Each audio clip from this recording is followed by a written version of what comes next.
guys, welcome back to Magic TV. My name's Craig. It is 12 o'clock on a Sunday, which means it's time for a Q&A. Now, this is where I take all the questions that you've asked over the course of the week and I try to answer them to the best of my ability. First of all, thank you once again for joining me on the channel. I really appreciate it. You know what? It's quite hard work putting all of these videos together.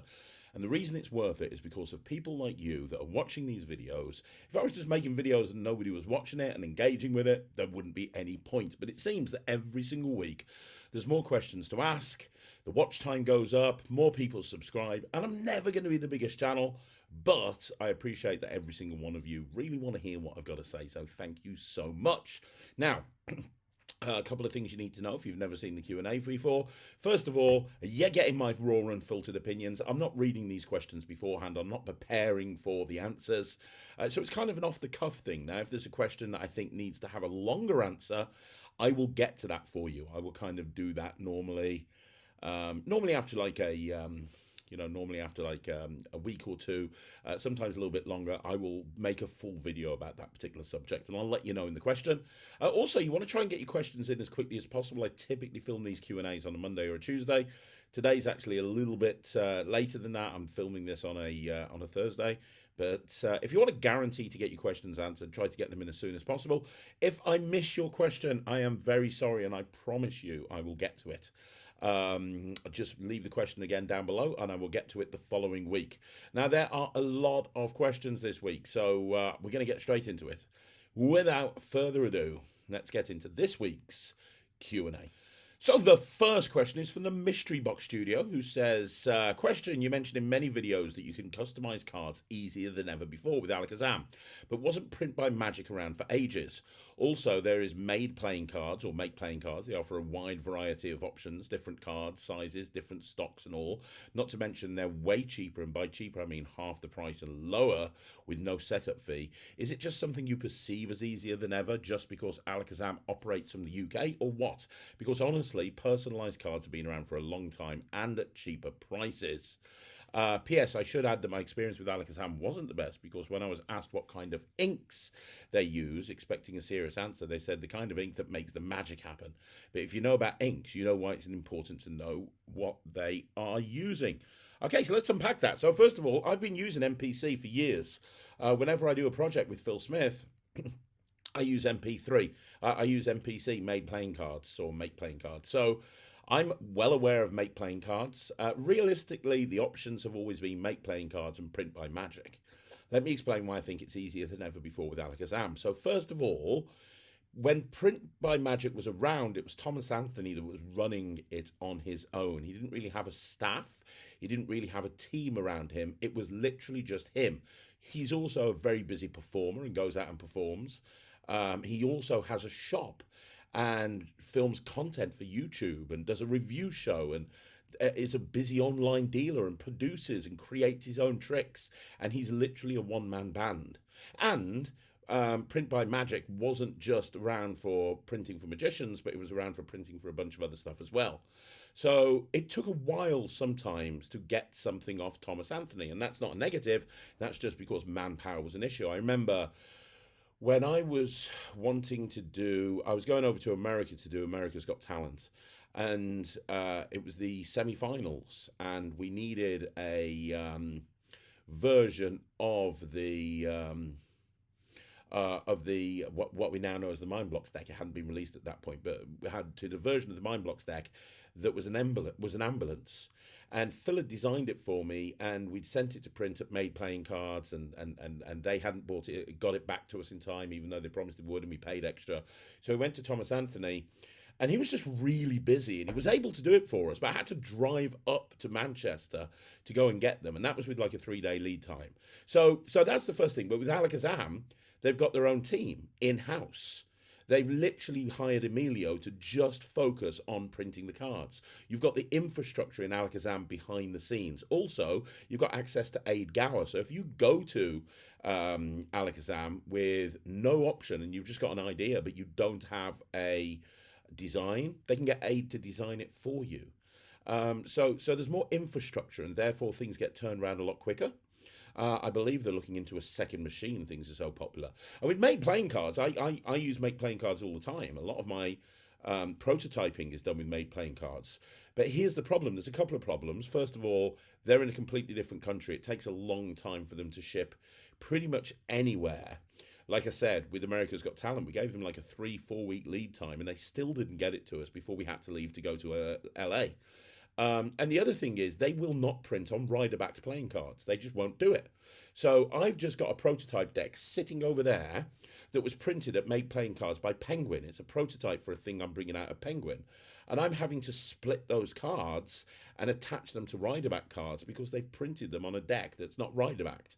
And if you're using Make Playing Cards for, like a custom printed deck, when I did Evoke, we got the prototypes from Make Playing Cards, and it was great because they didn't have to worry about the rider-back issue. But a lot of the time, if I'm using rider-backs, they will not print on rider-backs, whilst Print by Magic doesn't have that issue. So there's pros and cons for each one.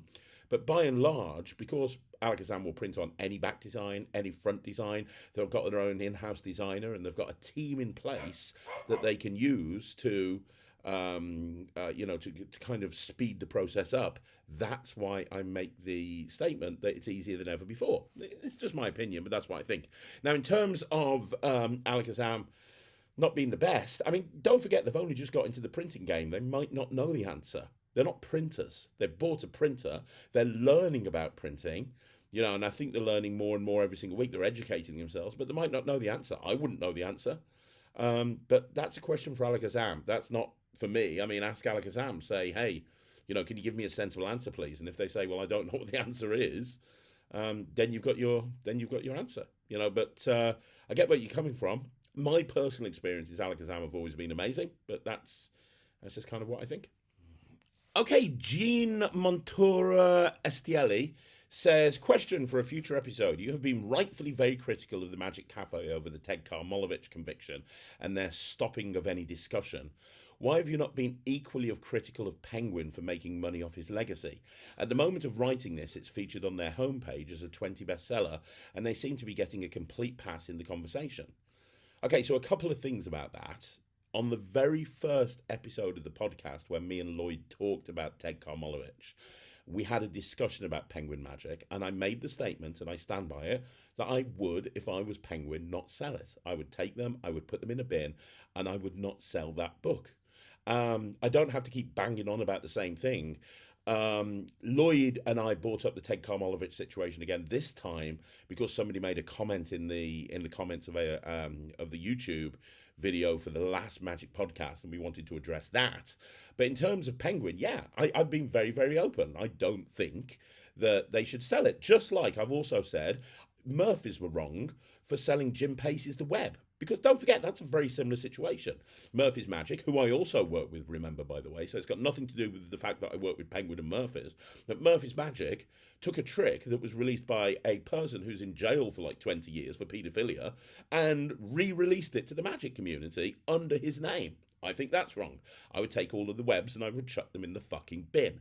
I would take all of the Ted Karmolowicz books and I'd put them in the bin. However, they're a business. They're not going to do that. I can only imagine if I was running a Magic business, I can imagine how much money is invested into a book project.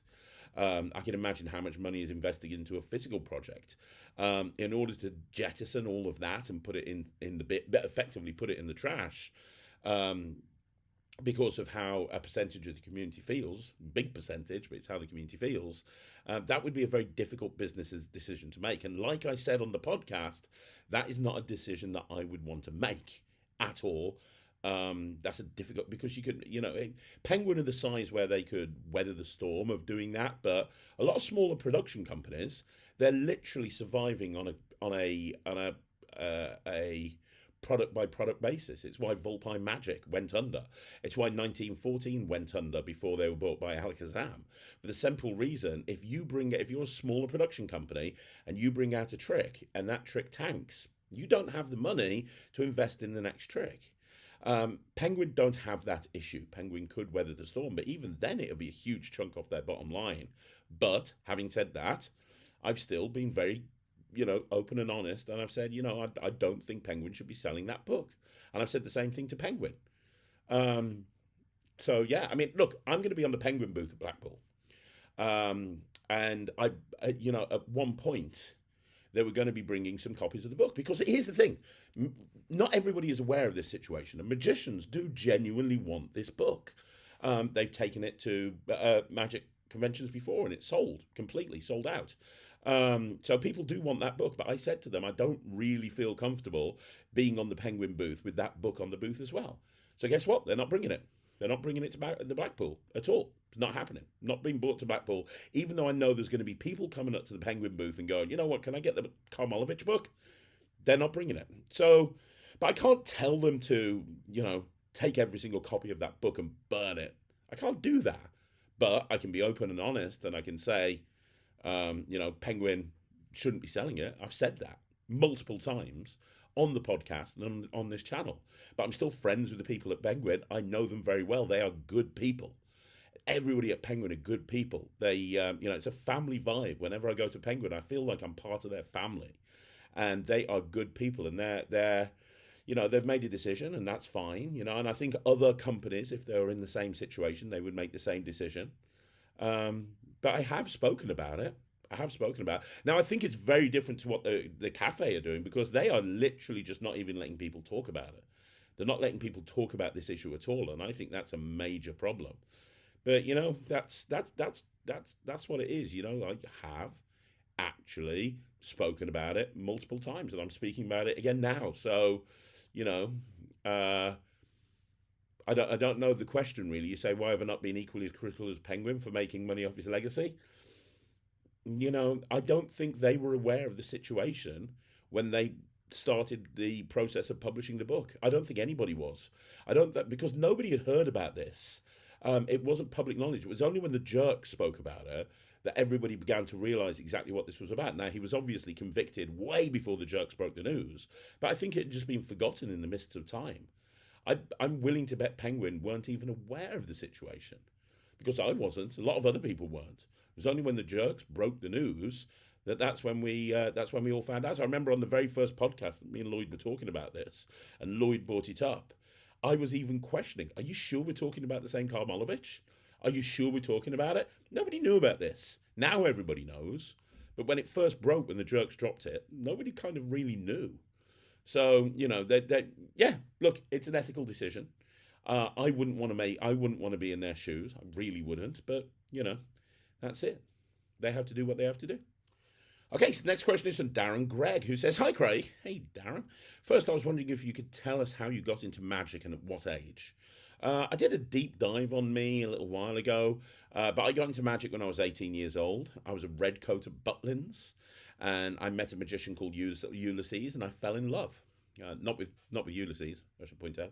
I fell in love with magic, and I spent every single penny that I had, which wasn't much as a redcoat, going down to Skegness Market on my day off a week and buying magic, and I spent every hour practicing it, and I was just focusing on gimmicks, and I was having that quick fix of showing people magic tricks, and it was just fun. But I got into magic when I was 18, and then ended up going to very quickly after that, going to Camp America, and it's all on a deep dive. Go and watch that. But yeah, I got into magic when I was 18, and it was when I was working at Butlins. You continue. What was the first magic trick you remember seeing, and what was the first trick you learned and performed?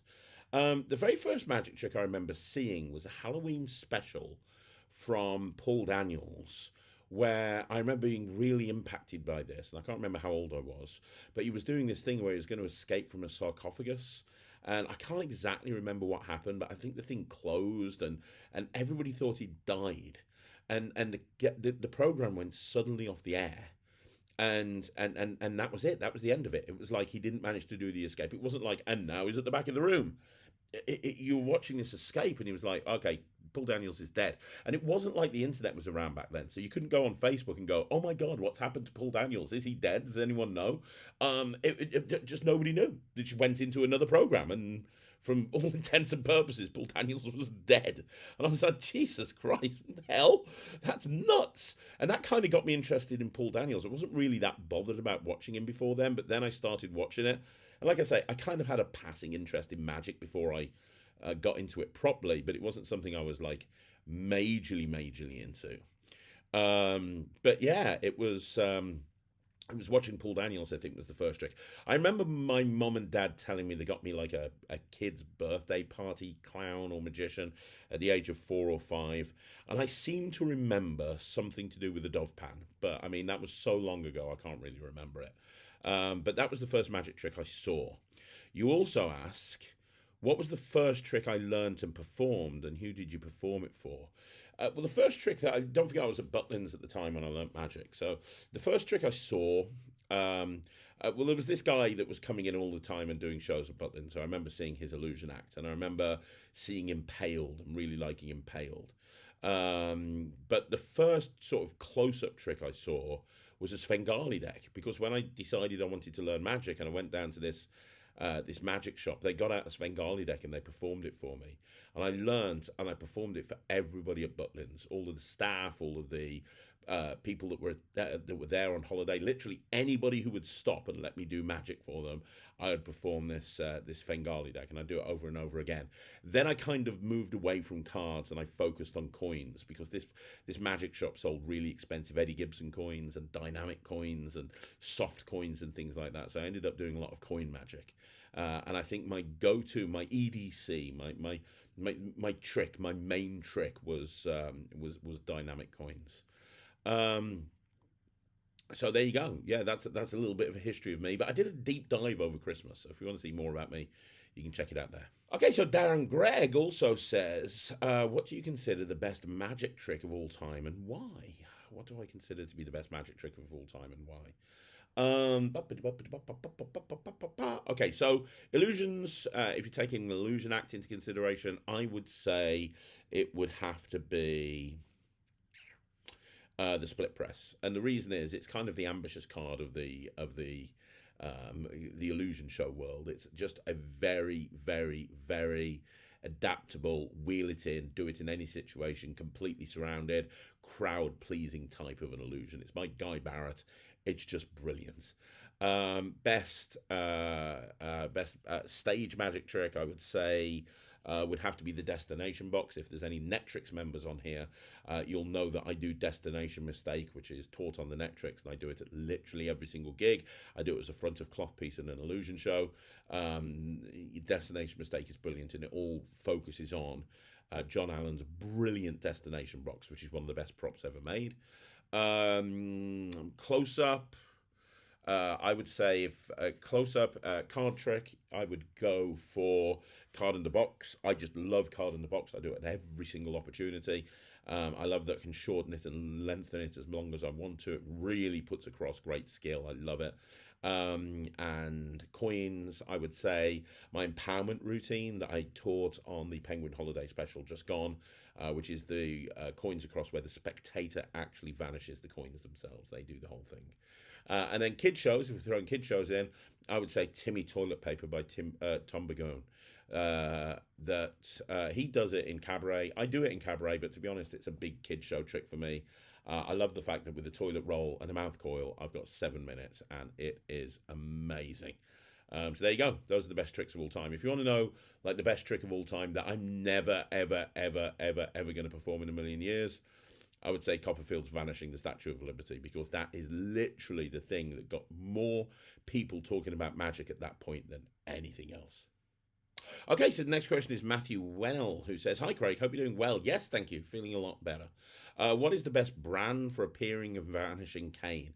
Vanishing canes are really hard to get. If you can get them, the Taiwan Ben ones are really good. Those are the ones Ryland uses. The Taiwan Ben Vanishing canes are great. In terms of the appearing canes, the best ones that I've ever found are the Ultra Cane by Bond Lee. The Ultra Cane by Bond Lee is amazing. It really is. So Ultra Cane and Vanishing Cane would be the one from Taiwan Ben. Okay, so Matthew Wennell also says, have you ever thought of sending Ryland to Tannen's Magic Camp? Thanks. Yeah, it's something that about 3 years ago, we actually considered doing it, but he's always busy over the summer. That's the problem. It happens in the summer. Like, if you actually think about it, last summer he was performing somewhere. He was at Blackpool. Was he at Blackpool? I think he was at Blackpool for like 2 weeks. Him and Thea were doing, yeah, it was Blackpool. Him and Thea were doing like the Blackpool, they were doing like a 2-week run at the House of Secrets in Blackpool. The year before that, he was on tour with Killian in the summer, doing the Killian O'Connor My World of Magic tour. He was the supporting act on that. The year before that, he did America's Got Talent, and that took up the whole summer, doing America's Got Talent. The year before that was Britain's Got Talent, and that took up a bunch of time. And then it was the pandemic. So every year we've kind of had that discussion, but there's always been something that he's had booked in that was meant he couldn't do it. But I know he'd love to. So maybe one year before he gets too old that he can't do it anymore. Okay, so the next question is from Punkala, who says, "Hi Craig, 2 things. Right, let's take them one by one. Number 1, could you mention Nemed Pheonix's GoFundMe and the lecture again so more people know about it? I think many people missed it the last time." Good call. Okay, so for those of you that don't know, my friend Nemed Pheonix has had a bit of a shit December. Obviously, being a self-employed magician, you know, you're relying on gigs and so on and so forth. And he's had a lot of bad car problems in 2025. I think he's on his 3rd car. So Nemed's had a lot of car problems in 2025. I think he's like on his like his 3rd car in a year now or something like that. But right at the beginning of December, his car broke down and cost like 3 or 4 grand to fix. It was very, very expensive to fix. I'm not too sure how much. In fact, he couldn't have it written off because it's on a hire purchase, but they refused to fix it for whatever reason. So he's had to pay to fix it. But all the time, he didn't want to miss gigs, so he was hiring cars as well. And it's thousands out, which basically a lot of December, which is where magicians make a lot of their money because January tends to be quieter, ended up getting wiped out. But he's just still having to pay his tax at the end of December and the end of January. And he's had a load of other massive bills come in that he wasn't expecting. So Thomas Maloney set up a GoFundMe, which I think is really nice, and a lot of people have donated into it. It's still nowhere near where it needs to be, but a lot of people have donated into it. And I wanted to help him, so I am doing a free online lecture. I think it is on the 6th of February, Friday the 6th of February. There's this online lecture where I'm going to be 2 hours long. The first hour and 15 minutes is going to be brand new, never seen before Craig Petty material. Excuse me. And it's never going to be repeated. This lecture is never going to be repeated. Brand new, never seen before Craig Petty material. And then the last 45 minutes is going to be a live Q&A. So like this, but I'm taking the questions live on any subject at all. So you're going to have the Q&A, but you're also going to have the live lecture, and it's free to attend. All you have to do is donate to the GoFundMe. You can donate £1, £2, whatever. It's up to you what you donate, but you can donate anything. When you've donated, you just email info@magictv.org, and that will be handled by Michael. Michael's keeping track of all of the people that have donated, and we will be sending out a Zoom link. The lecture is going to be live over Zoom. And even if you can't make it, it's going to be on the evening of the, I think it's 9 o'clock in the evening of the 6th. Even if you can't make it, it'll be recorded, and recording link will be sent to you afterwards, so you can watch the lecture even if you're not there. And everybody will get the recording link. So yeah, I've got some amazing material to teach, including the best packet trick that works with a regular deck of cards that you will ever see, that I've never tipped, and I'm tipping on this lecture. And the only way that you can get into it is by donating to Nemed's GoFundMe, which I think has only got a few days left to run. So if you want to help somebody who I consider to be one of the best magicians in the world, who's going through a really bad time at the moment, and you want to come and watch me lecture, and lecture on some brand new material, answer any questions that you want to have answered, then just donate to the GoFundMe, and then email in and let us know that you have, and I'll see you on the 6th. Okay, so Punkala has another question, who says, "You've mentioned Rune Klan's one of your favourite magicians. Do you plan on doing a 5x5 best routines of Rune Klan?" Yes, I've got a few Rune Klan-y type material coming up, including a deep dive. So look out for all of that stuff. That stuff is coming soon. But yes, I do plan on doing a 5x5 on Rune Klan. Okay, so MeU583 says, "Hi Craig, why isn't the breakthrough system available yet? I purchased it, and it's first going to be available at the end of February. Why is it not made available now? I'm asking you, of course, I only bought it because of your review you made with him, so I'm guessing you would have some kind of answer. Thanks. Well, when I reviewed it, it was in its raw infancy. What I mean by that is I saw the routine and I learnt the routine and I saw the tutorial for the routine, but he's adding a bunch of extra content. He's adding a bunch of extra content, there are extra routines and extra moves and extra sequences. So it's going to be a lot bigger than it was when I reviewed it, which is awesome. And he's an independent person. He's not going through a company, so he doesn't have the backing of a big company behind him. So he's got to do all of this himself. He's given himself until the end of February to be able to get the whole project together, and then he'll send it out to everyone, which I think is smart, to be honest, because the amount of people that independently release stuff and they're going to give people pre-order now and get it on this date, and then it doesn't come, and then people get pissed off. I'd rather have somebody be more realistic about when it's going to be released, and then we get it on that date, than somebody not being realistic and just going, hey, you're going to get it tomorrow, and then not getting it for like a month or even at all. So I don't have a problem with him, holding off on releasing it, especially as it's very open on the website. It's not like it says on the website, you're going to get it immediately. He's very open as to when it's going to be released. You know, when you pay and you watch the website and you look at everything, you realize it's not going to be a thing that's going to be sent straight away. All I can tell you is, as far as I'm concerned, it is absolutely worth the wait. Okay, so the next question is from IHow Magic, who says, hi Craig, hope you're doing well. Yes, thank you very much. What are your views on tech and electronic magic? I saw TCC released a card map that detects the suit and value of a playing card, gimmicked, dealt on it. It looks amazing, like something out of a James Bond movie. I bet you could come up with tons of ideas for it, but are we becoming too reliant on tech and classic sleight of hand being left behind? Thought this would be a nice topic to discuss. Yes, I'm doing a video on this at some point, but I absolutely do think that. You know, everybody who uses tech, they say the same thing, which is, you got to have a backup. And I've always had a backup for any tech that I've used. I've got a backup when I did color match regularly. I had a backup. And it gets to the point where you're like, well, hang on a minute. If I've got a backup, why don't I just use the backup? If I've got something that I have to fall back on because the actual method isn't going to work, then why am I not just using the backup? And that's part of the problem with electronics.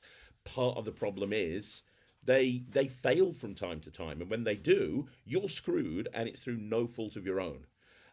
Second of all, a lot of people are getting switched onto electronics now. I've talked about this before on the channel. There are dice available that are Bluetooth connected to your phone that you can use, and you can roll it, and it can keep track of the rolls that you do if you're playing dice related games. There are pads where you can write on it with a normal looking pen, and it's going to track everything inside a phone.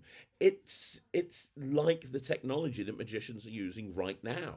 And then the other issue is, like you talked about, it's replacing sleight of hand. And I think sometimes we use tech for tech's sake.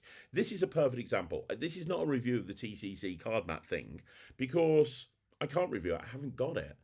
But all it effectively does is it'll tell you the name of the card when it's dealt onto the mat, as far as I'm concerned.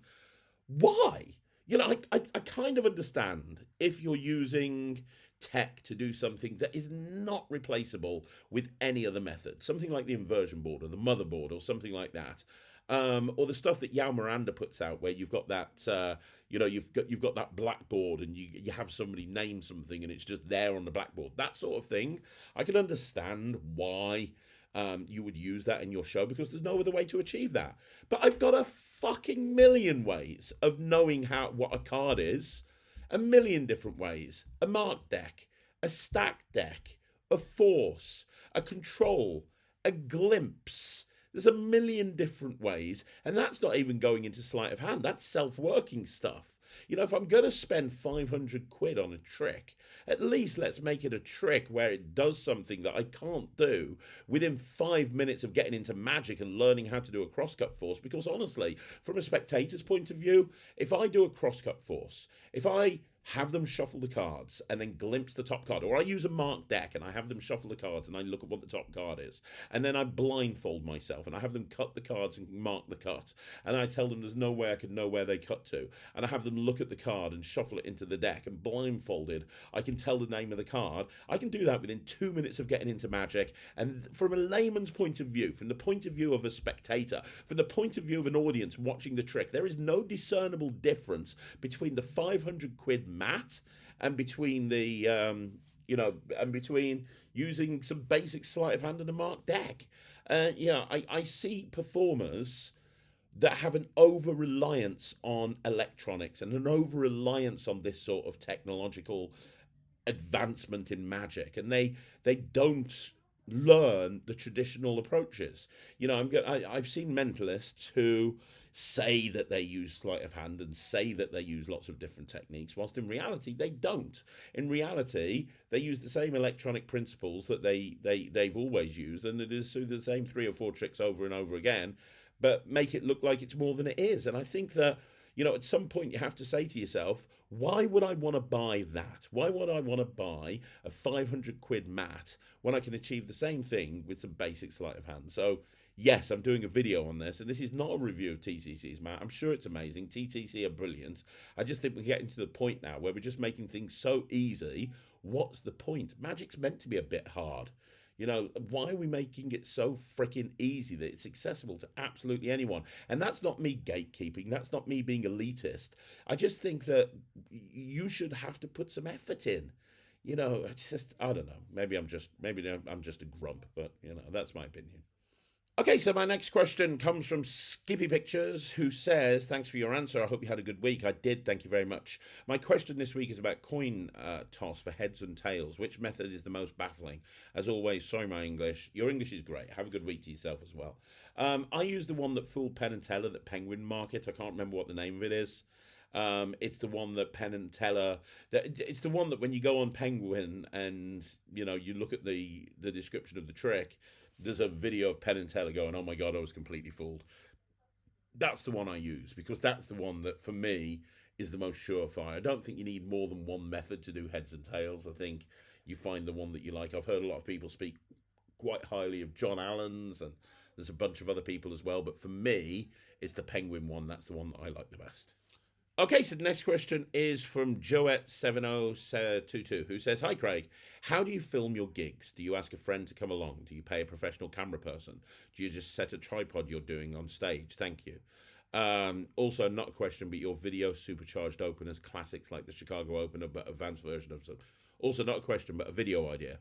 Shoot supercharged openers, classics like Chicago opener, but advanced versions of them. Supercharged openers, I like that. I'm going to nick that. Thank you very much. Okay, so how do I film my gigs? Well, if it's a stage gig, I always carry a tripod around with me, and I put my phone on tripod, and I film the whole thing. I find somewhere to put the tripod, and I film the whole thing. I film every show that Ryland does, every show Thea does, every show I do, I film it. If it's a close-up gig, a lot of the time, when I go to a group, let's say I'm going to do 3 tricks at the group, after I've done the first trick, I'll hand someone a phone and I'll say, could you do me a favor? Could you film this? The client, if it's a wedding, it's a bride and groom. If it's a private party, it's whoever. If it's a corporate gig, it's the booker or the event planner or whatever.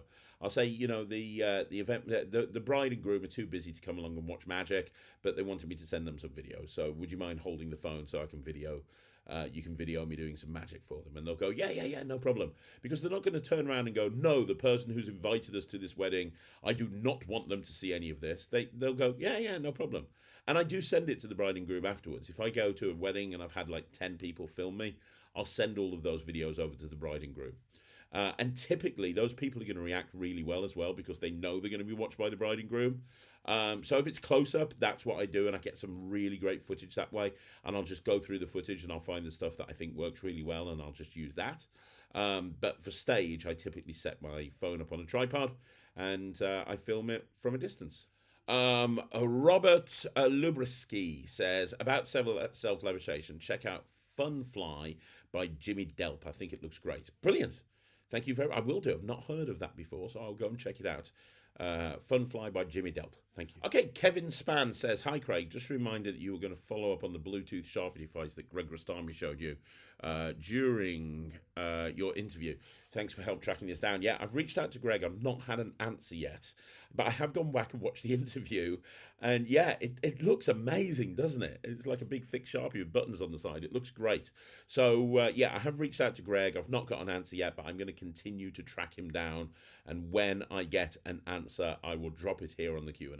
Okay, Illusionist Ed Zeus says, "Hey, I've never done the vanishing bandana trick. I know it's overused in other countries, but in mine it's never really been done, probably because of the script, since it doesn't translate the same way. I've found a way to make it work, but I don't want to use a devil's handkerchief because it doesn't suit my style.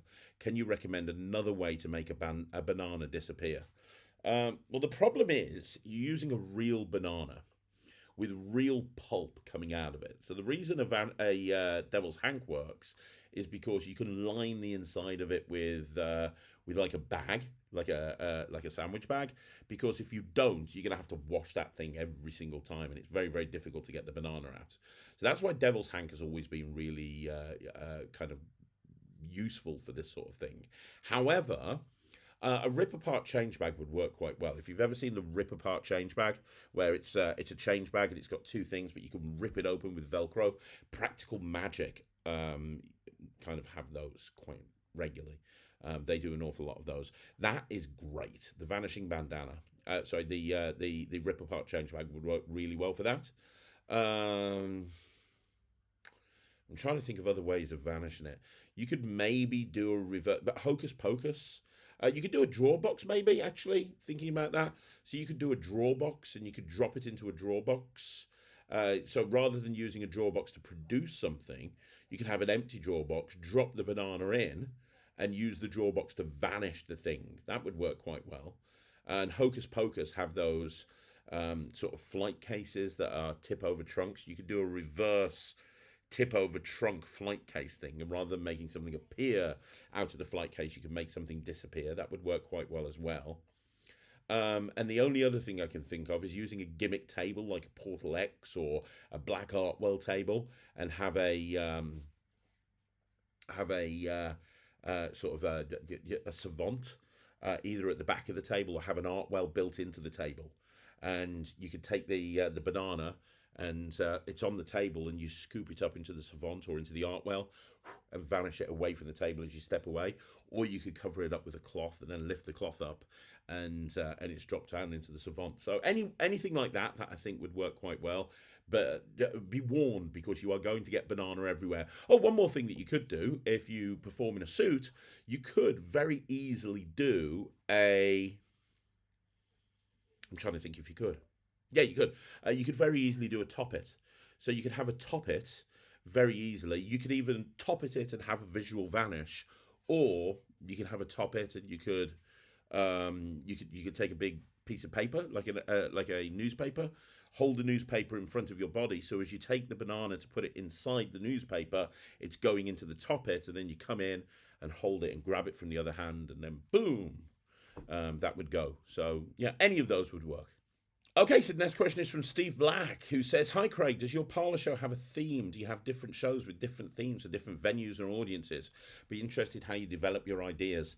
I typically don't really have a theme, other than my character comes across quite early on.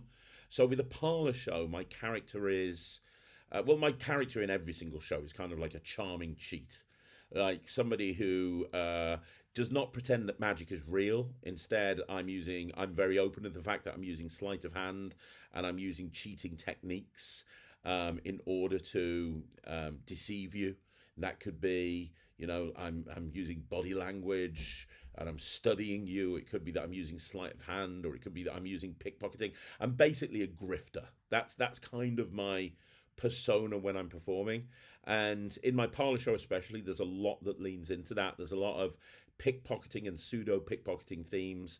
I also do an awful lot of con games, like 3-disc Monty and 3-card Monty and stuff like that. I'll come across as kind of a con man, a grifter. And so anything that fits into that sort of scenario, that's the sort of thing that I'm going to go for. And I lean very heavily into that in a Parlour show, less so when I'm performing on stage, With that, it's kind of, again, there's no theme, but it's more of this comedy. I'm more, again, I never pretend that what I do is real, and I know that there's going to be people watching this that are going to go, "Oh my God, he's devaluing the art. He should act like magic is real at all times." And I'm pretty sure Lloyd Barnes would be one that would say that. But for me, that's bullshit. I go out there and I don't intend to make people believe that it's real at any point. I'm just there. My kind of go to is, I'm having a good time. I want you guys to have a good time as well. In terms of different themes, if the client has a particular theme, I will lean into that theme, but only if they have a particular theme that they want me to kind of lean into. So Christmas 2 years ago, I went to a corporate event. They booked me for a cabaret show, and they wanted the show to be Radio Times, which is a magazine. A magazine that gives TV listings over here in the UK, and they were doing a theme all about Radio Times from history. And so I did a whole bunch of routines that were based around Radio Times. I did water in Radio Times, torn and restored Radio Times. I had confabulation based on front covers of Radio Times magazines. And I do say to my clients that if you book me and you have a theme, I'm going to try and link what I do to fit within that theme. And I charge them extra to do so, and that covers the thought process that needs to go into creating that show. So there you go. Okay, so the next question is from Mick Anderson, who says, "Hi, Craig. Other than the magic itself, what would you say are the most important things to be fairly competent at to be a professional close-up magician? Thanks, regards, Mick." Right. Number one, marketing. If there's no marketing, that means there's no leads. If there's no leads, there's no bookings. If there's no bookings, there's no income. If there's no income, there's no money. If there's no money, you are not a professional magician. You have a hobby that's not even paid, and there's nothing wrong with that. But like any business, the most important thing is marketing, right?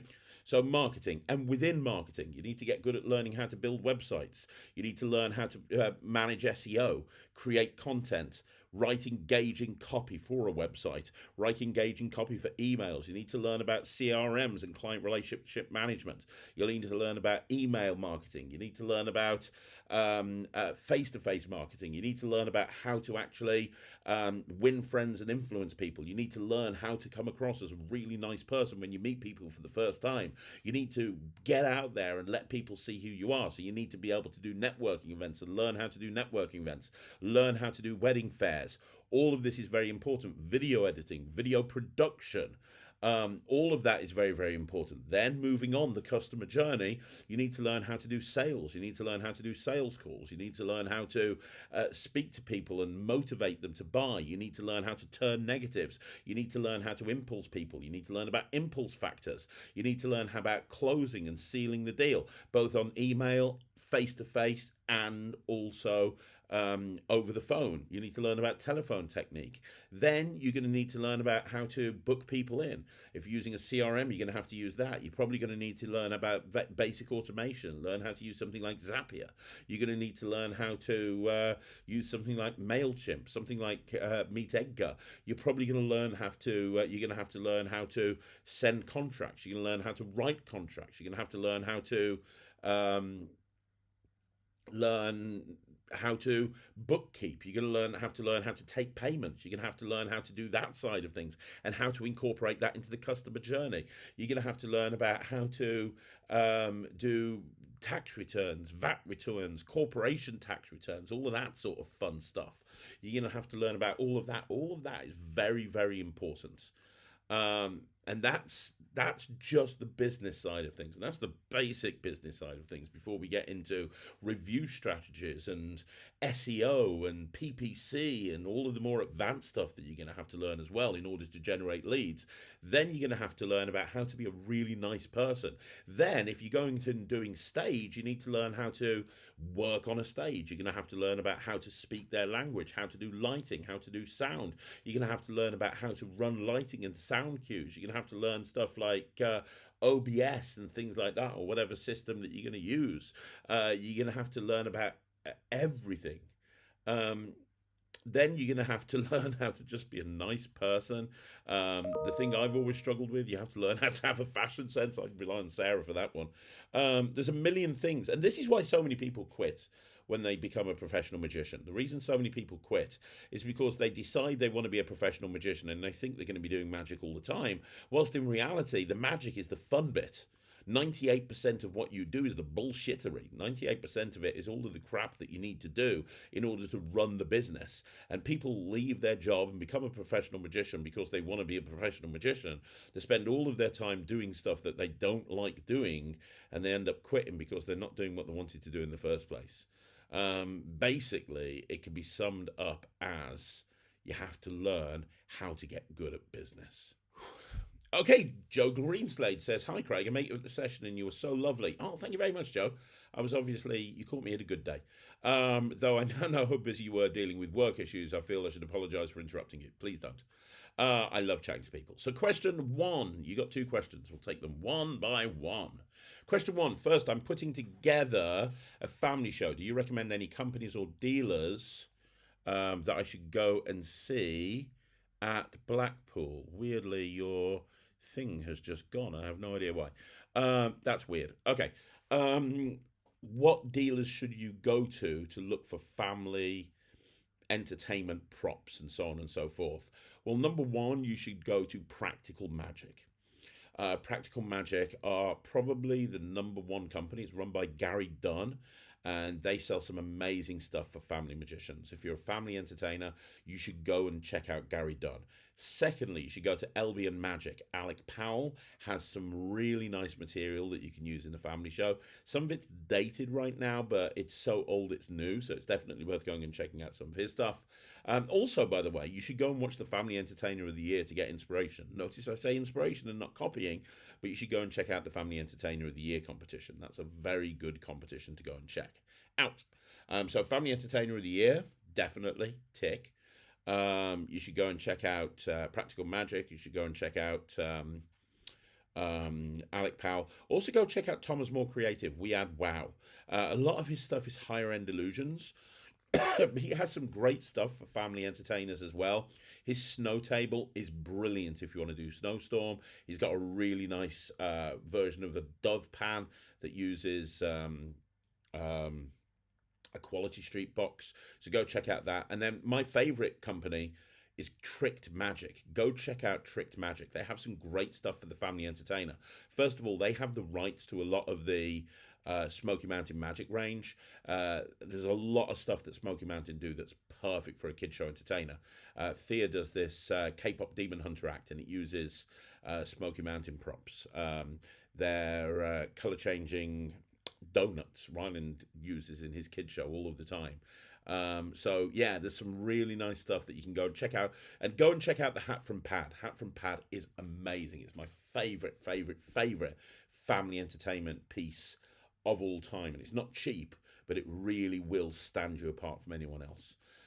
So yeah, Tricked Magic, Practical Magic, Albion Magic, those are three that you should really go and check out. Okay, so we have another question from Joe Greenslade, who says, "Do you have any advice on structuring and routining a kid show? Should I start off with something visual and end with something interactive, or vice versa?" Right, go on YouTube, type in "How to Run an Awesome Kids Party" by Craig Petty, Magic TV. That is a video that I did probably about 2.5 years ago now. I uploaded my entire kid show, and I broke it down step by step so you can see exactly what it is I do, why I do what I do. I go through absolutely everything. People say I should have charged for that video. It's up there for free. How to Run an Awesome Kids Party, Craig Petty Magic TV. I am doing a follow-up to that at some point soon, probably in the next month or two. But for now, I talk about openers. I talk about how to open. I talk about warm-ups. I talk about look, no, see. I talk about everything that you need to know, how to close the show, everything. So go and check that out. It would be so much better you go check that out than listen to 5 minutes now. Just go and watch that video. Okay, so the next question is from Harry Smith, who says, "Hi Craig, I've recently put a routine together using Richard Pinner's kids cards and followed it up with Instant Paper to Money Kids Edition, where £20 notes drawn by kids change into real £20 notes. I was wondering if there was another effect where a kid's version of something turns into the real counterpart. I'm already aware of predictions and doodle queens. Okay, so you might want to reach out to Chris Congreve. He started this whole trend years and years and years ago, and he had a routine out called Child's Play. Child's Play is amazing. I still think you can get it. The best starting point is Chris. It is a brilliant, brilliant, brilliant routine. So go check out that. Also, you might want to go and check out Steve Gore. It's not Steve Gore, not Steve Gore, Steve Rowe. Different Steve. Go check out Steve Rowe. He's got some amazing stuff on his on his website for sort of family entertainers. He's got individual paper Tyvek paper bills that you can use to do like $100 bill switches and stuff. And he's got playing cards and a whole bunch of other stuff as well. So check out the Gimmick King. That's his website, Gimmick King, and you can go see some of his stuff as well. Trying to think if there's anything else from the top of my memory. I've got something coming out actually in 2026 that involves sort of kids cards or cards that kids have wrote on.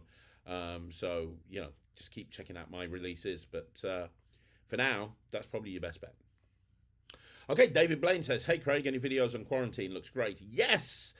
This week coming, when when Michael gets back off holiday, I am going to be doing a full expose on quarantine. So look out for that. I'm going to do a full expose on quarantine and how it works and so on and so forth. It's been my closer for 20 years. And I absolutely bloody love that trick. So yes, it's come out recently. I love it. So yeah, it's next week. Next week it's coming out. Okay, the Mystery Box Studio says, question, after watching the video you shared at the Roosley show, I was wondering what's your thought of magic performed only to music, without the magician talking or some kind of presentation first. I was never a fan of magic performed to music, mainly because the idea that it's hard to connect with certain music at times, so it feels more challenging on the magician at the end. At this point, if the audience doesn't connect with the music, it's hard to hook them into the magic as well. So it's a bit hit or miss. If you love the music, you're invested from the beginning, but if you don't like the music, you're pushing through and waiting for it to end. Okay, so respectfully, I disagree with you, and it's only my opinion, but I disagree with you, because I think a really good act can transcend whether people like the music or not. So go check out Soma's, go check out the phone act by Soma, which is my favorite FISM routine of all time. Go check out the phone act by Soma, and go and tell me that you don't like magic to music. That is just incredible. Then go check out, some of the stuff that manipulators do. Look at the Eden Choi on Britain's Got Talent last year, his audition. Go check out Eden Choi's audition on Britain's Got Talent, and tell me you don't like that act regardless of the music. Here's my point of view. So I get booked for a lot of stage shows. Stage shows is what I do predominantly. And you know what? I get booked for a lot of comedy clubs, and I get booked for a lot of magic theatres, and I get booked for a lot of cabarets where I'm talking. I'm good at talking for 45 minutes. Excuse me. But there's times when I'm performing and I've been booked for a gig, and no amount of patter is going to grab the audience's attention, but music will. Excuse me, just swallowed something the wrong way, even though I'm now feeling tickety-boo. This time, so I'll give you an example. About a week ago, I was at a corporate event, and we were going and doing a half-an-hour show at the end of the night, and there'd been a free bar, and we were performing like 5 hours after the bar opened. Everybody was drunk. And it's one of those events that if you can walk out on stage and you can start talking, it was going to be very difficult to get people's attention. Everybody was talking. I came out on stage and it was like, right, 5-minute warning, the show's going to start. In fact, nobody's paying any attention at all. And I turned around to Thomas, who was with me, and I was like, right, okay, just follow my lead. We're just going to focus on doing stuff to music. We're going to, because that's going to be so much easier to grab the audience's attention. We're just going to hit them with illusion after illusion after illusion. We're going to do it all to music. We're going to strip back on any patter stuff and keep it very, very basic and very, very brief. And the client was over the moon, and they loved it. And everybody in the audience was transfixed. Now, were there people in that audience that very possibly didn't like the music we were using? 100%, because you are right. Music is very subjective. absolutely very subjective. But every single person stayed. They all watched. They were all shaking our hands as they left. They absolutely loved it. I guarantee you, through 30 years of experience, that wouldn't have happened if I'd walked on stage and started speaking, because of the environment I was in and what those people were like. You do the right act with the right music, and people will listen to it and watch it, and it will grab them, regardless of their taste in music. And that's just from 30 years experience. Now, as I say, I might be wrong. I don't think I am. I'm basing this on a lot of experience, but you're entitled to your opinion. I'm absolutely entitled to mine. But that's what I think. So there you go.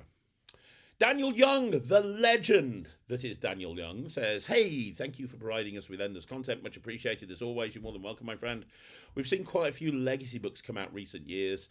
Someone's life work. Is there any such book you would like to see coming out other than a Scott Alexander book? You know me too well, buddy.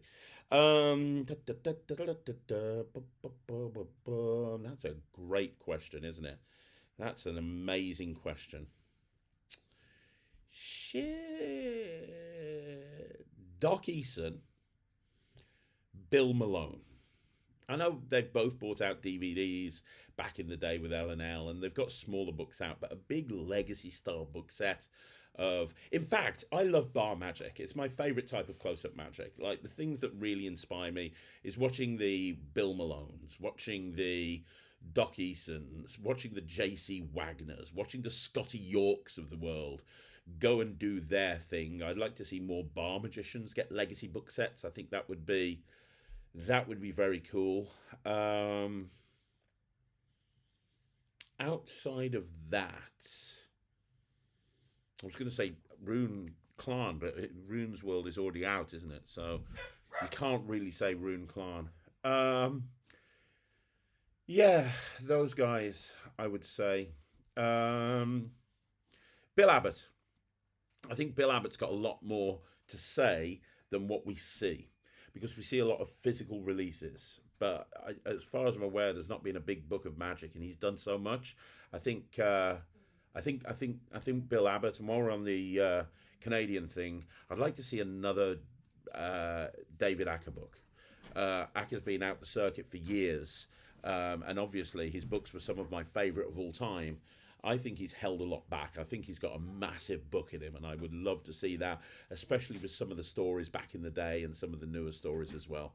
And finishing that on the Canadian contingent, let's get another Sanders book as well. Sanders hasn't really, he did Creators Collide, didn't he, with Sankey? But has he ever brought a book out on his own? I don't think he has, and I'd like to see that.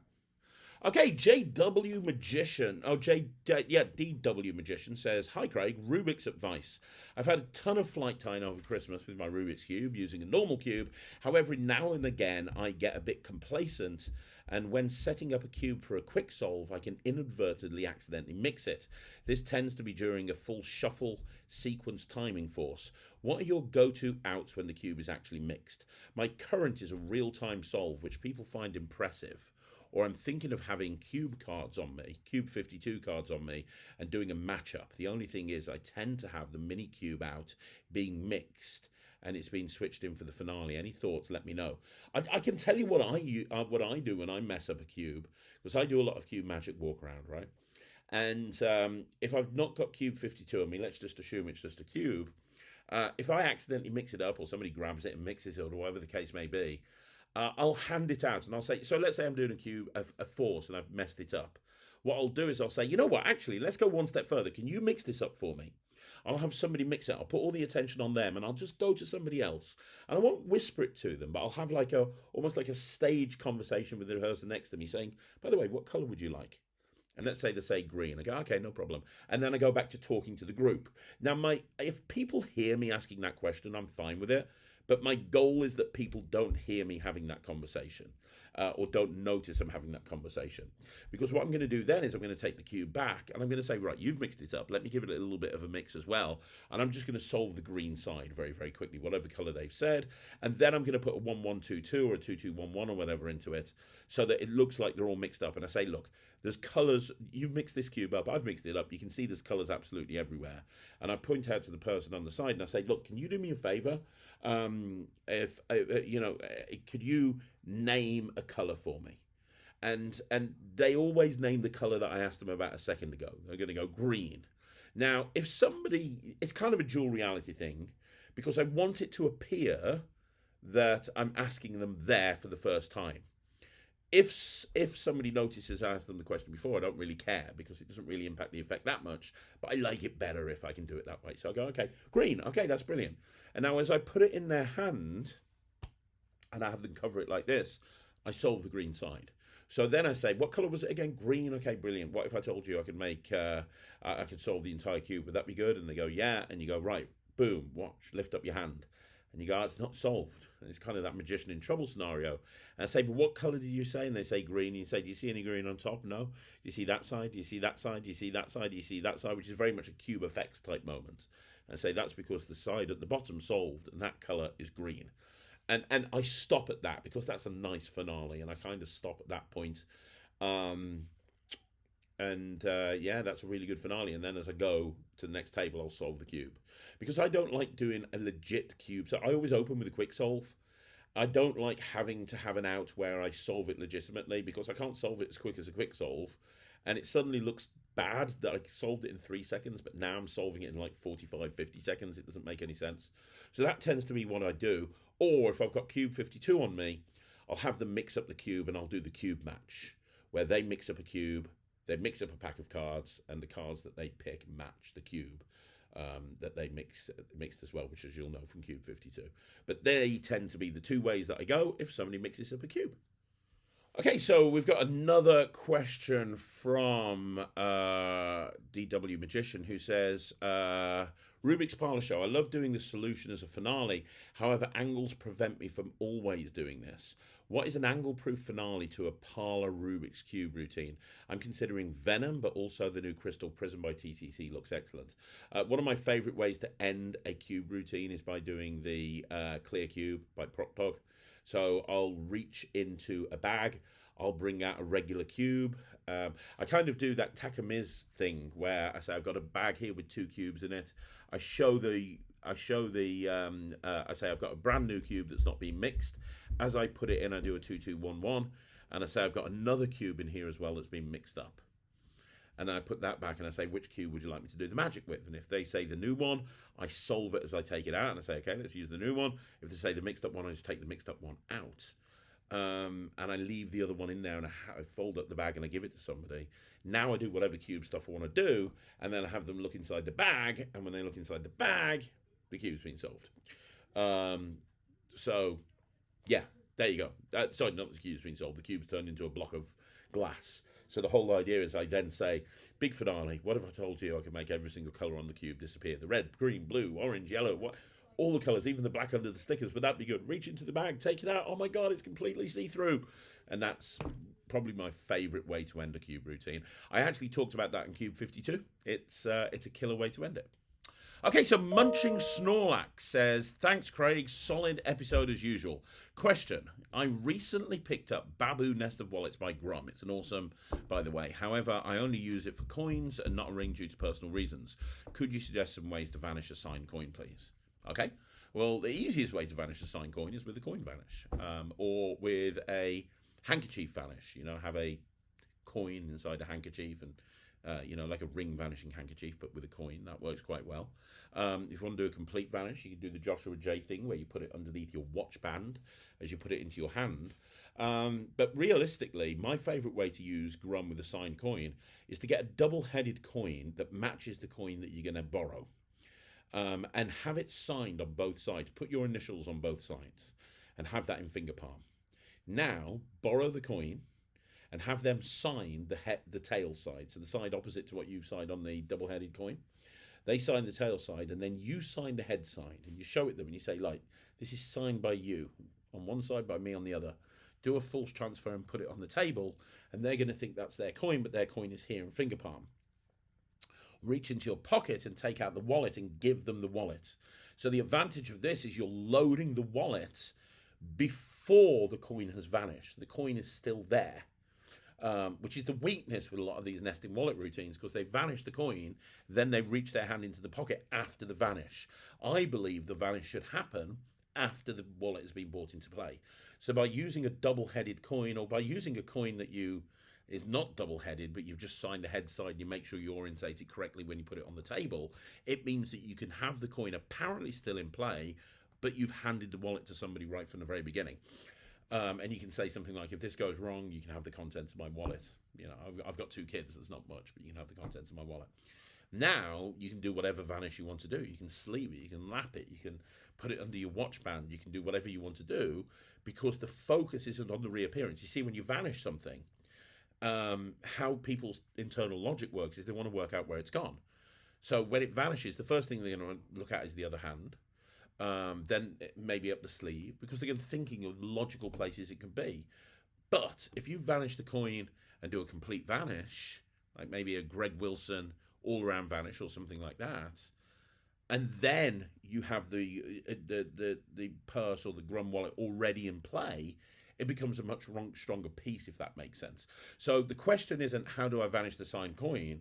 The question is how do I bring the wallet into play before the vanish takes place? And that's how I would do that. And then you can do whatever vanish you want to, because the heat isn't on the vanish, it's on the wallet, which is great because by that time it's already loaded. Okay, Tom Gibbons says, hi Craig, hope you're well. I don't know if you'll ever have been through this yourself, but over the past year I've been completely out of magic. I still love it, but I don't have the drive to practice or learn to perform.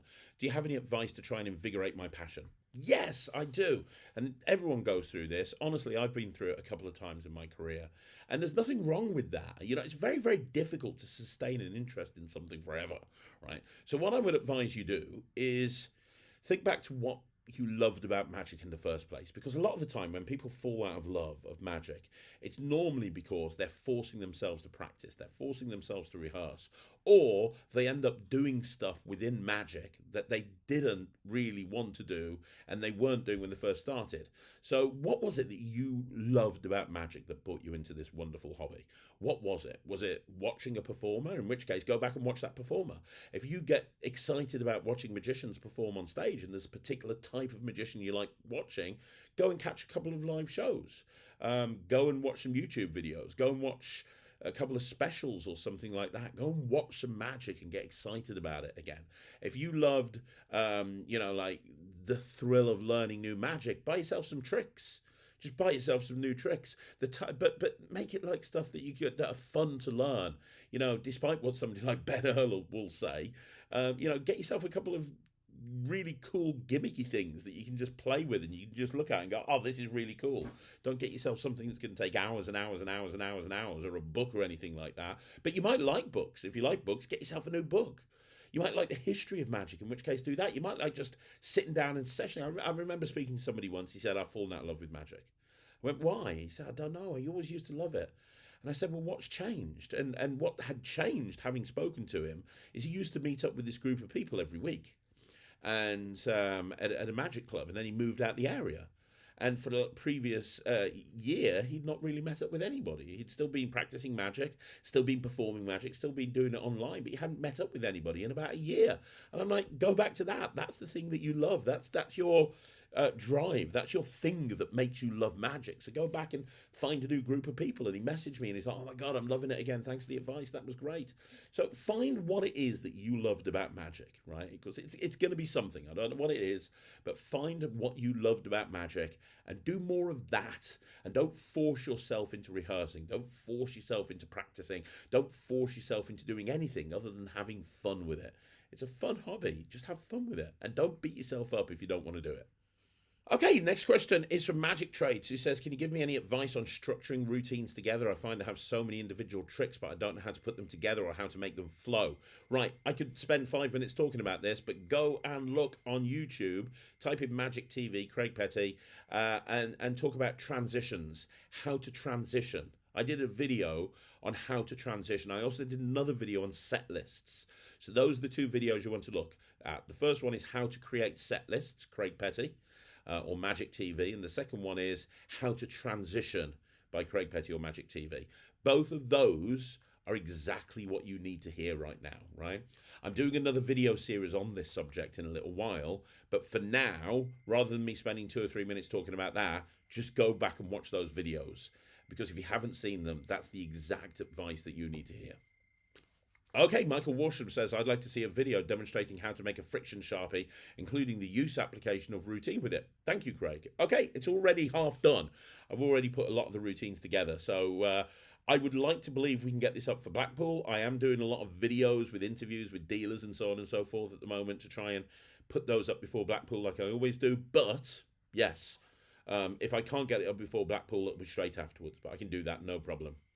Okay, Robert Luberatsky says, I found it. It was an Alakazam live. It's like finding gold. Thanks. Dear Craig, thanks again for giving so much to Magic. Some days ago, I watched a talk interview with you and Pete Nardi where you showed a card trick. It was great. I somehow lost the link, so if you could please tell me what video it would be.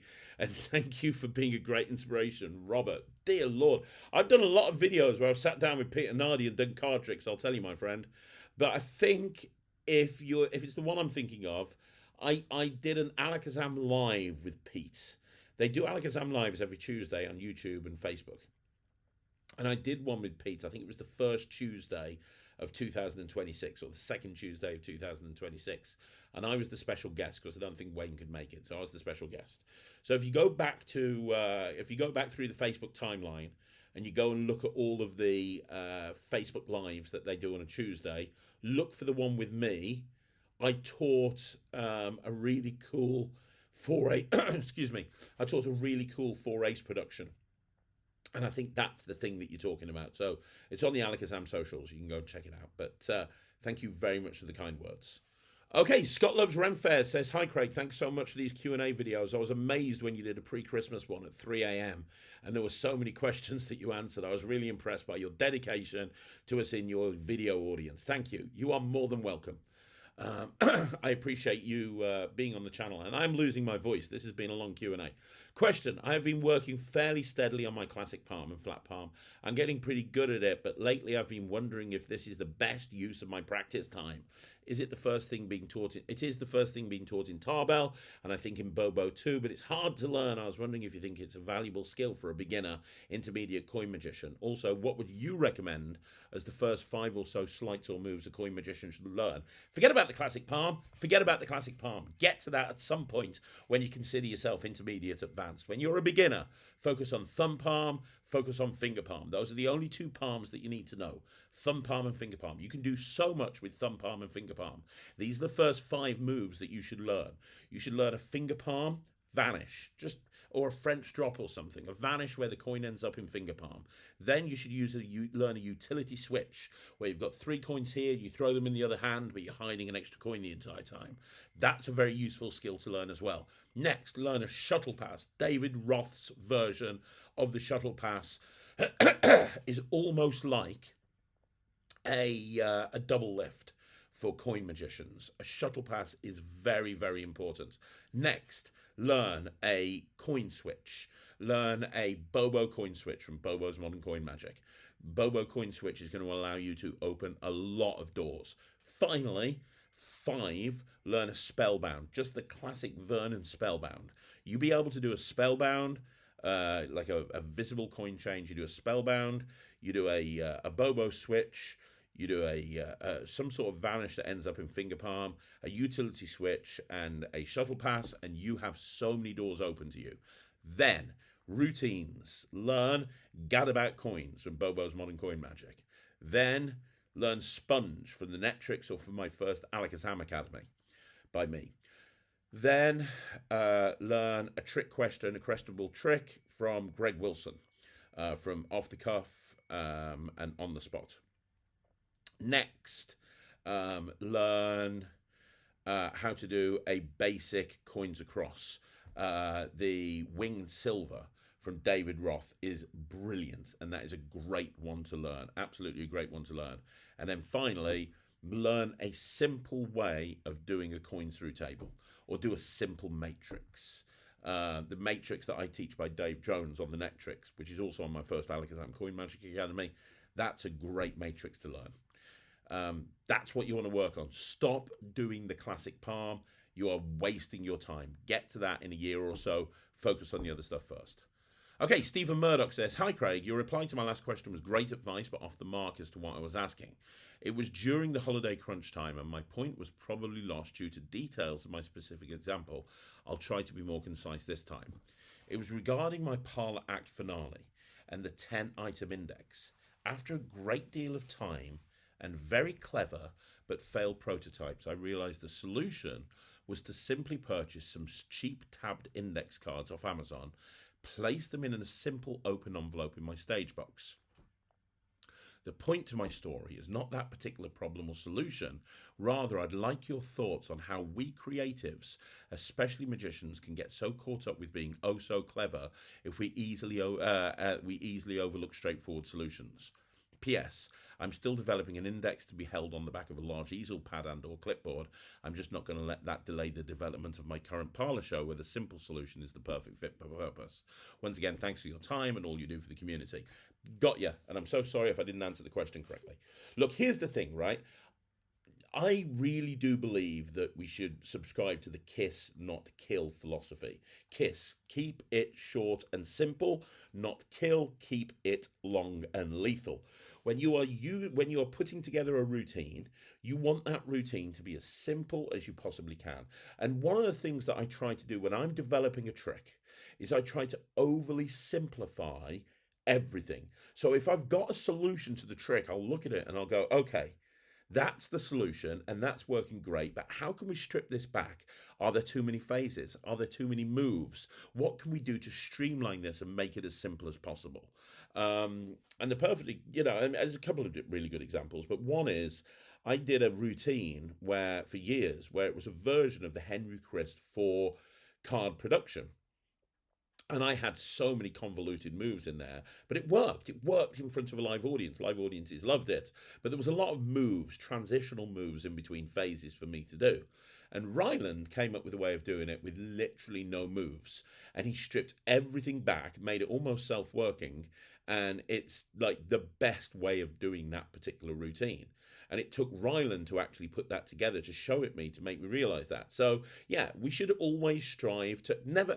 It's why I'm always publishing more work on the routines that I've brought out in the past, because I never stopped working on my routines. I never stopped working on ways of improving what I'm doing, and I'm always trying to make things as simple as possible. And that is a perfect example. Keep it as simple as you possibly can. Okay, so Divishan Magician says, I've got my first trade show gig. Congratulations, buddy. First trade show gig. Can you do a video on how to smash a trade show? Because booking, because it's a different skill to just a party or a wedding. I'm charging £500, but I've been told by other magicians that's really undercharging for a trade show, but I want to get experience with it first. It is undercharging, but if you want to get experience first, that's absolutely fine. Go and check out all of the material Mark Paul has written on trade shows. My advice is you have to understand you're not there to entertain the crowds. You're there to generate more leads for the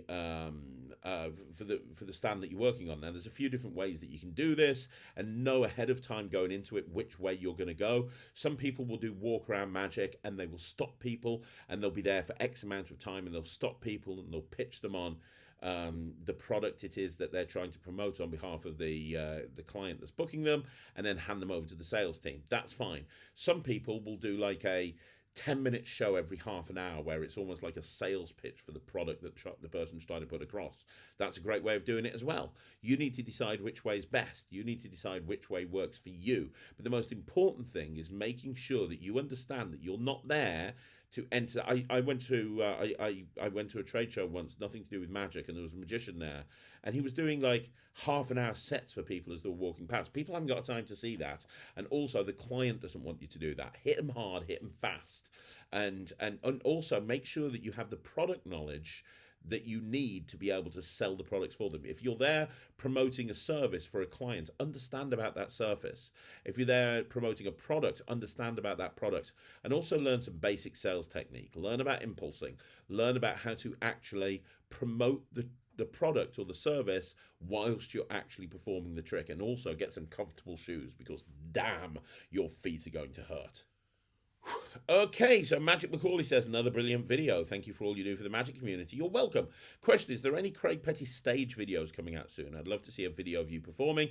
Yes, I have a bunch of videos, both some theory and there's some routines going into the Netrix and also some live performance videos of me as well, including some stuff about Illusion Show. So yes, there are going to be some Craig Petty stage videos coming soon. Obviously, there's been a lot on the channel over the years, but there are going to be some new ones coming out soon. Second question, how do you handle audience members who try to interrupt you or figure out tricks, please? Thanks very much. Look, if that sort of thing happens, first of all, just try and ignore it. If they're interrupting, just try to ignore it. Just perform for the people who want to see you perform magic for. I did a video a little while ago on how to handle hecklers. You might want to watch that video. But really, you just want to carry on performing for the people that want you to be there. And if it becomes an untenable situation, just turn around to the person. If they're like interrupting you constantly, just turn around to them and say, look, buddy, I'm just here to perform. I'm just wanting to make sure everyone has a good time. I'm sorry if I'm irritating you, if you feel the need to try and figure everything out. Here's the thing, it's not real magic. Magic's not real. But I'm just here trying to entertain people. So could you try and keep it down a little bit? You know, that tends to work 99 times out of 100. If you have to do a heckler stopper, then, you know, that's a question for another video. Go look at the video on how to handle hecklers. But generally, as a rule, you should be able to get away without having to do that. And the worst case scenario, right? The worst case scenario, if they continue to interrupt you and you've asked them not to, and they continue to be a dick and you've asked them not to, just walk away. Just go, look, I don't want to interrupt. I don't want to interrupt you. I can tell that you don't really want me here. I hope you have a fantastic night. Thanks very much. And just walk away. You're not paid to deal with that shit. Just walk away.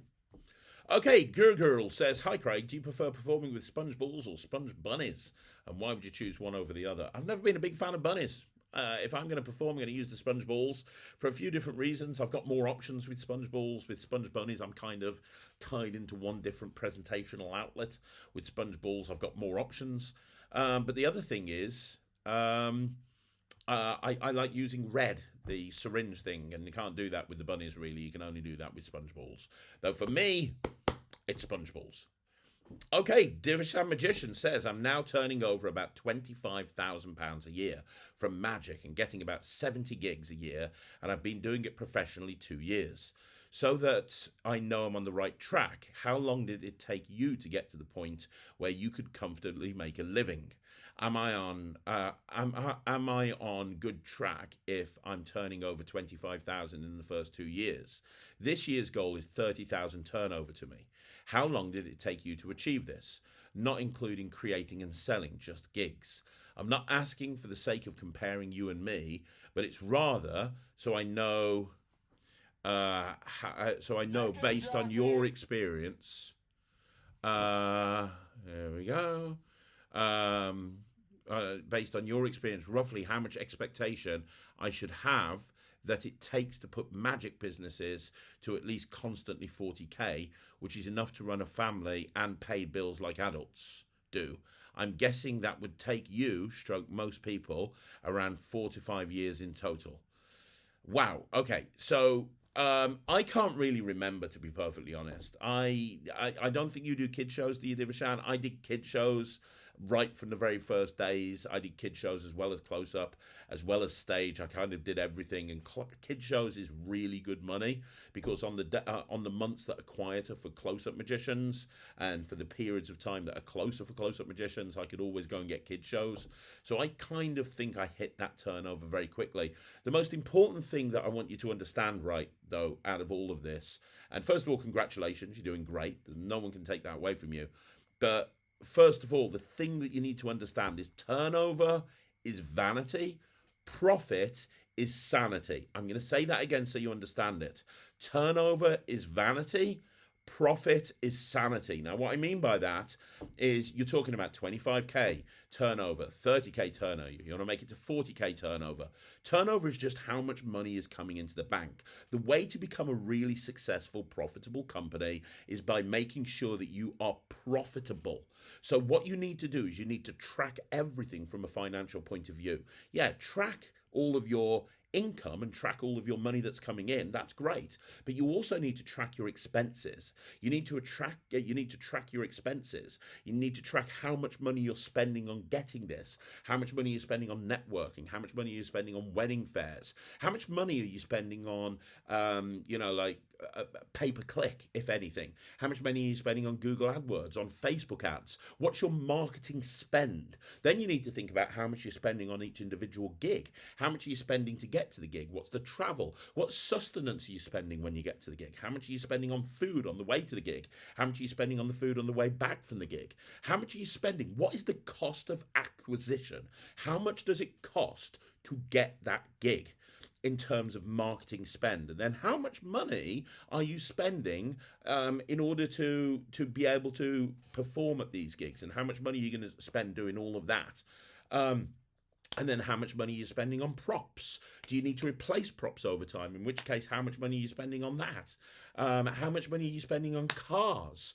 Like how much money, or public transport, or whatever the case may be. If you're having to buy a new car, is that because of the business? If you're having a car replaced or repaired, is that because of the business? There's a million different things that you need to track. New tricks. Are you buying new tricks for the business? Are you buying a book? Are you going on training courses to do with business? All of this stuff is really important, because you're saying you're making 25k, which is great, but how much are you left with after you've actually spent all the money to get or generate that 25k? Because that's the important figure. Right? That's the important figure. Work out what your living expenses are. Work out how much you need to live. Everything. Your phone contract, your going out with your friends, going to the cinema, your television license, buying new clothes, your rent, your rates, whatever the case may be. All of your expenses, work out how much it is that you need to live, including being able to save and put stuff in the bank for a rainy day or whatever the case may be. Let's say that figure is £12,000 a year. That's how much you need to live. Or let's say £13,000 a year, or £14,000 a year. I think you live with your parents, right? In which case it's going to be lower for you, but whatever.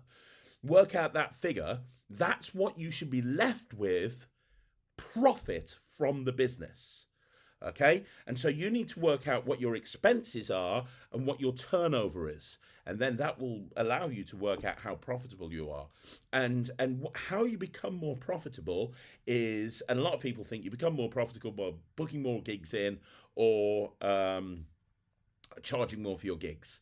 But a brilliant way to actually make more money is by reducing the expenses, which is what we've done in my business recently. We've become more profitable than ever before, not by increasing the turnover, which has increased, but not by increasing the turnover, but by reducing expenses and having a cold, hard look at the expenses and say, right, okay, we've spent this much money on this.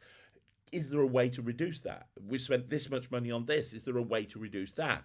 Do we actually need this? Is this something that we actually need? Do we need this? So the biggest piece of advice I can give you is don't worry, just carry on doing what you're doing, because you're obviously doing something right. You've been doing this for 2 years. You got 25k. Brilliant. You've got a 30k turnover. That should not be your goal this year, though. Your goal should not be, I'm going to make 30k turnover. It can be one of your goals, but your goal should be based on profit and expenses. So what are your expenses goal going to be? How much did you make? How much were expenses in 2025? What do you want your expenses to be this year? Because if you can lower the expenses, but you can increase the turnover, then your profit's going to go up. Start thinking about setting goals for something else other than turnover. Remember, turnover is vanity, profit is sanity.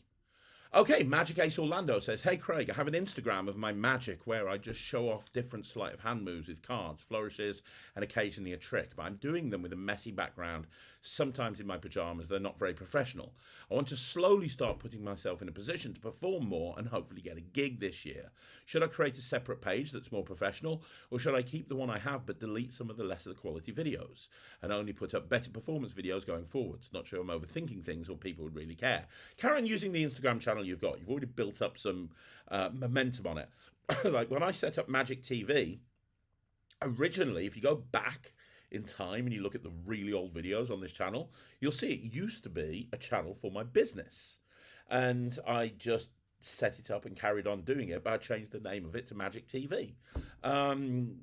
people will forget about those videos, but you've already built up momentum on your Instagram account. You've already built up an audience, and you've already got people that watch your stuff. You already figure into the algorithm, so you may as well use that as a jumping off point. And rather than rebranding and getting a new channel, instead keep the original channel but rebrand that channel. That's the advice that I would give you. Okay, so Sean A said, question, I first want to thank you for convincing me to purchase the Vanishing Inc. Session Magi Fest streaming bundle. It may very well be the best money I've spent in a long time. A few weeks ago on the Magic podcast, you and Lloyd had a very interesting conversation about the flaws of going into a magic lecture. You mentioned that Ryland doesn't really like a lot of lectures because you can't really take notes, and you're probably going to forget most of what was lectured about. So my question is, one, could giving people who attend lectures access to videos of the event, even for a limited time, be a good option to solve the problem? And two, for attending the session, did you get access to the streams after the event? So one, no, I don't think I got access, or if I did, I never saw it. Now, I didn't go into my Vanishing Inc. account after going to the session, so I don't know if they were sitting in there and I missed them, but as far as I'm aware, I didn't get access to any of the videos, so I don't think that was offered. I'm not too sure. But yeah, I think it would be a good thing to send people videos of the lecturers afterwards. I think that would be great. But I don't think many lecturers would want to do that. I think that a lot of lecturers wouldn't want their content on video. And case in point, I was speaking to somebody, a magician on Facebook the other day, and he was sent the stream of Vanishing Inc. and Magi Fest as a video. Somebody just shared it to him and said, hey, you want to have a look at this? This is going around. It's the video of the session, and it's the video of Magi Fest. And somebody had ripped it off, downloaded it, and is sending it around to people in the community. That is why, as a lecturer, you wouldn't really want to have it videoed, because now, why would people come to your lecture? They've already seen it through illegal ways, by getting it without actually paying for it and having it passed around to people. So a lot of lecturers will actually have written into their contract no videoing and no publications on the online. Now, obviously, Vanishing and get around that, but I don't think this is something that a lot of lecturers would get behind on a long-term basis. So I do think it's a better idea. I just don't think it's ever going to happen. Okay, so the final question is from Splattered60T, who says, hi, Greg, just wondering if you got the E2 video recorded at Alakazam, and if so, when it's going to be available. I'm speaking to Pete at the moment about when I'm actually going to be doing the E2 video. It's when I go to Alakazam. I haven't been there yet. I'm not going to be going there until after Blackpool, but when I go there after Blackpool, I am absolutely going to be videoing it. That's one of the things that's on the agenda, and I know they want me to do that sooner rather than later. So yes, that is going to happen. I'm probably going to be going to Alakazam in the next couple of months. I will keep you guys updated, and I imagine as soon as they've got it, they'll drop it into your accounts. So there you go, guys. That's another video in the bag. Thank you once again for joining me right here on Magic TV. Don't forget, you want to see more videos like this, like the video, subscribe to the channel, leave a comment down below. I'm going to be back again later on today with a review show special. Make sure you look out for that. I'm going to be back with a 555 on Monday. Go check out the Talk Magic from yesterday. And if you haven't already done so, please join the Netrix. I get a lot of people asking me how they can support me. If you like my content, go and join the Netrix. It's thenetrix.com. You can get access immediately. We upload new content all of the time. Outside of that, thank you very much for watching. I'll see you again soon. My name's Craig, and this is Magic TV.